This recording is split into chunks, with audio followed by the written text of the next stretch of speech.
Welcome to Biology Made Easy. Today we are looking at the rhesus factor, marriage, and the hemolytic disease of newborn babies. 85% of human beings have the rhesus factor antigen. So on the red blood cells of such people, there is the rhesus antigen. So here, these dots represent the rhesus antigen. 15% of humans are rhesus negative. It means their red blood cells, the membranes, do not have the rhesus antigen, right? Now, the rhesus antigen is a protein made by a gene. So the rhesus factor antigen is caused by a dominant gene R, big R, and no rhesus factor is caused by a recessive gene, small r. If these two alleles are in the population, the genotypes and phenotypes in the population, we have big R is rhesus positive,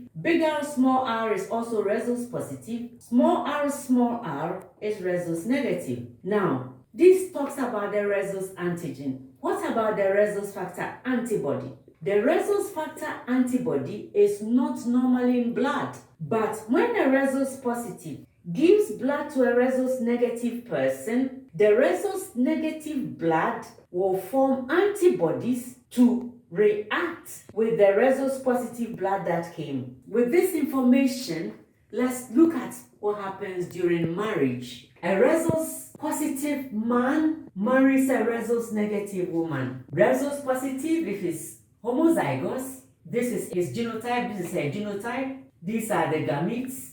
All the offsprings will be rhesus positive. So this is what happens. This is the womb of a woman, illustration of pregnancy. This is the fetus. This fetus here is rhesus positive and it's in the womb of a rhesus negative woman. This fetus, 8 blood vessels are in close units with mother's blood vessels in the placenta. And we know nutrients flow from mother's bloodstream into fetus bloodstream. Waste flow from fetus into mother's bloodstream. Now, when the fetus is well advanced in age, fragments of red blood cells flow from the fetus bloodstream into mother's bloodstream. So I bring the illustration here. This is a fetus, rhesus positive, mother, rhesus negative. The fetus blood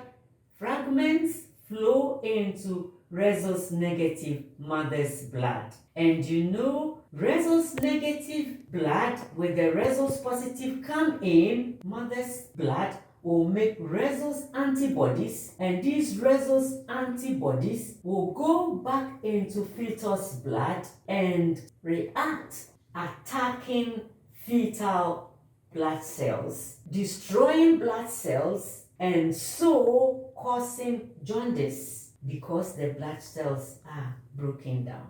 And so the fetus is born with anemia and jaundice. Now, this situation happens not at the first pregnancy. During the first pregnancy, antibodies will be made in mother's bloodstream. Second pregnancy, more antibodies will be made. So by the second and third pregnancies, more antibodies are made in mother's bloodstream and attacks the fetus so much, causing serious hemolytic disease, anemia and jaundice that can be fatal. So any remedy against hemolytic disease of newborn babies? Yes. Looking at baby's perspective, blood transfusion can be done. It can be intrauterine before birth or just after birth, total replacement of newborn's blood by blood transfusion. Then light therapy, baby is subjected to blue light, and the blue light will convert or remove the bilirubin. You see, when red blood cells break down, they break down into iron and bile pigments. The bile pigments, there's biliverdin, green, bilirubin, red. And the photo treatment destroys bile pigments that will cause the jaundice, right? So that's one of the things that can be done. intravenous fluids, various fluids help the baby. What about solving the problem from mother's perspective? Now, we know that during pregnancy, baby is Rhesus positive, mother is Rhesus negative. Mother makes antibodies. So 72 hours after birth, mother is injected with Rhesus antibodies. It's called Anti-D. The Rhesus antibodies that mother is injected with goes to destroy the Rhesus positive blood cells that the fetus has put in early enough, so mother is not able to produce Rhesus antibodies against Rhesus positive cells that fetus brought.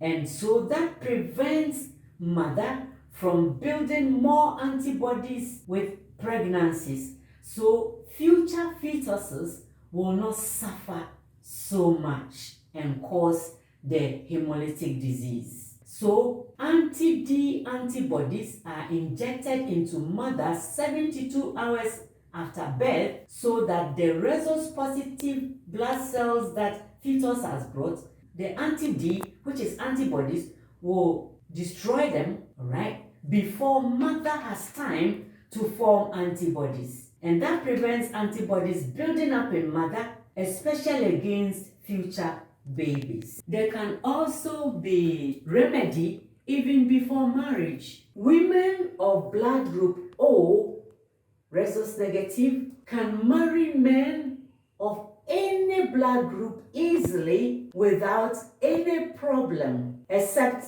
men of blood group O positive, Rhesus, because women of blood group O has the agglutinins, the antibodies, small a, small b. So when they marry men of Rhesus positive, blood group A, B, AB, and the Rhesus antigen gets into the blood of the woman, the antibodies A and B quickly react with the Rhesus antigen and destroy them early enough so the woman will not have enough time to make the Rhesus antibodies. It's not so when the men are also in group O and they are Rhesus positive. So the type of blood group of the woman matters, and women of blood group O have great chance of not having problems with hemolytic disease of newborn babies. This brings us to the end of today's lesson. If the lesson has been found useful, please give us your thumb and kindly subscribe. Thank you very much. Bye-bye.